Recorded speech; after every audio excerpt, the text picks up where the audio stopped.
Assalamualaikum warahmatullahi wabarakatuh. Halo, selamat pagi, ketemu lagi dengan saya.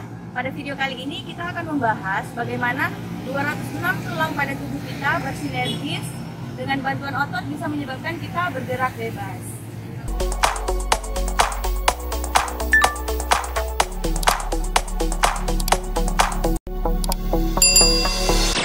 Pada saat melakukan olahraga, kita akan menyadari bahwa tubuh kita bisa digerakkan hampir ke segala arah.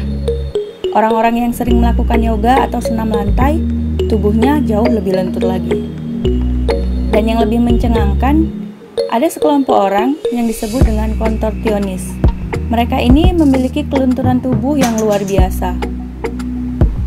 Nah, tubuh kita bisa melakukan semua gerakan-gerakan itu karena di antara tulang yang satu dengan tulang yang lainnya ada sambungan yang disebut dengan sendi. Pada video kali ini kita akan membahas tentang jenis-jenis, letak, dan gerakan dari sendi-sendi yang ada di tubuh kita. Kita akan melihat apakah semua sendi pada tubuh kita bisa digerakkan. Berdasarkan kemampuannya menggerakkan tubuh kita, sendi pada tubuh manusia dibagi menjadi 3. Yang pertama, sinartrosis. Sendi ini sama sekali tidak dapat digerakkan. Yang kedua, amfiartrosis. Sendi ini bisa digerakkan tetapi gerakannya sangat terbatas. Dan yang ketiga, sendi diartrosis atau disebut juga dengan sendi sinovial adalah sendi yang dapat bergerak dengan bebas.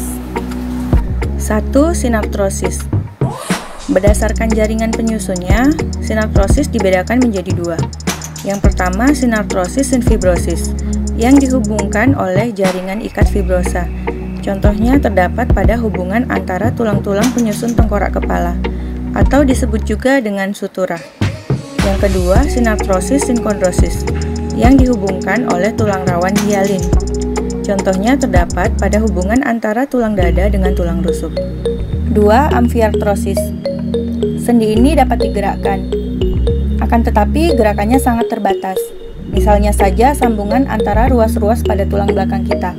Jadi tulang belakang bisa digerakkan, akan tetapi gerakannya sangat terbatas ya. Sendi ini tersusun dari tulang rawan fibrosa. 3. Diartrosis. Diartrosis dikenal juga dengan nama sinovial. Sendi ini merupakan sendi hidup yang dapat digerakkan secara bebas. Pernahkah kalian membunyikan jari-jari tangan kalian? Ketika kita membengkokkan buku-buku jari, biasanya akan terdengar suara gemeretak. Dari manakah suara tersebut? Ternyata suara itu datang dari sendi sinovial yang ada di jari-jari kita. Bagaimana terjadinya? Ayo kita lihat struktur dari sendi sinovial berikut ini. Sendi sinovial tersusun dari kapsul persendian, ligamen, kartilago hialin, dan rongga sinovial. Di dalam rongga sinovial terdapat cairan sinovial. Cairan ini berperan sebagai pelumas bagi tulang kita. Fungsinya seperti oli pada kendaraan bermotor. Kemudian dari mana datangnya bunyi ketika kita membengkokkan buku-buku jari kita? Menurut para peneliti, ada gas-gas yang terperangkap di dalam cairan sinovial. Gas-gas ini akan keluar ketika kita membengkokkan jari-jari kita. Nah, bagi kamu yang selama ini suka membunyikan jari-jari, ternyata kegiatan tersebut tidak disarankan loh oleh para peneliti. Meskipun sepertinya bisa menghilangkan rasa pegal, ternyata jika dilakukan terus-menerus dalam jangka waktu yang panjang, kegiatan itu bisa mempercepat kerusakan sendi. Sudah bisa mulai dihentikan ya. Ada 6 jenis sendi sinovial, yaitu sendi engsel, sendi putar, sendi peluru, sendi gulung, sendi pelana, dan sendi geser. Sendi engsel. Sendi ini sangat sederhana karena hanya bisa digerakkan ke satu arah saja. Contohnya terdapat pada siku. Sendi ini menghubungkan tulang humerus atau tulang lengan atas dengan ulna atau tulang hasta. Prinsip kerjanya seperti pada engsel pintu dan jendela. Jadi tidak memungkinkan adanya gerakan ke arah lain. Sendi putar. Sendi putar memungkinkan adanya gerakan memutar di sekitar poros tulang. Tulang yang terhubung oleh sendi ini berupa tulang yang masuk pada rongga cincin tulang lain.